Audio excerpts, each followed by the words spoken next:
It began with a quiet decision in 1971. The dollar was taken off the gold standard. The world shifted overnight from stability to speculation. What followed wasn't a series of accidents. It was a coordinated project, a global destabilization effort engineered over decades. In the 80s, policies disguised as economic freedom swept across the US and UK industries were gutted, unions crushed, and the middle class slowly erased. The promise was prosperity. The reality was control. In Europe, a different tactic was used.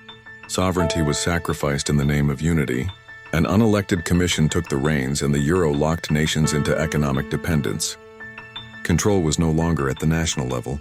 It had shifted to centralized power in Brussels. Through trade deals like NAFTA and the creation of the WTO, corporate interests were elevated above nations. Regulations were rebranded as obstacles. Water, land, labor, and all sold off at bargain prices. In the global south, debts were weaponized. Services were slashed. Rainwater was privatized. The goal wasn't growth, the goal was dependency.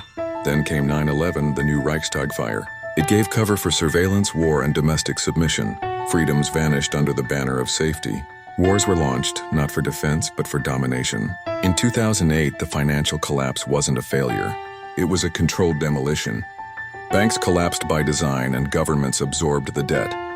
Bailouts weren't rescue missions, and they were chains. Nations once sovereign became assets in receivership.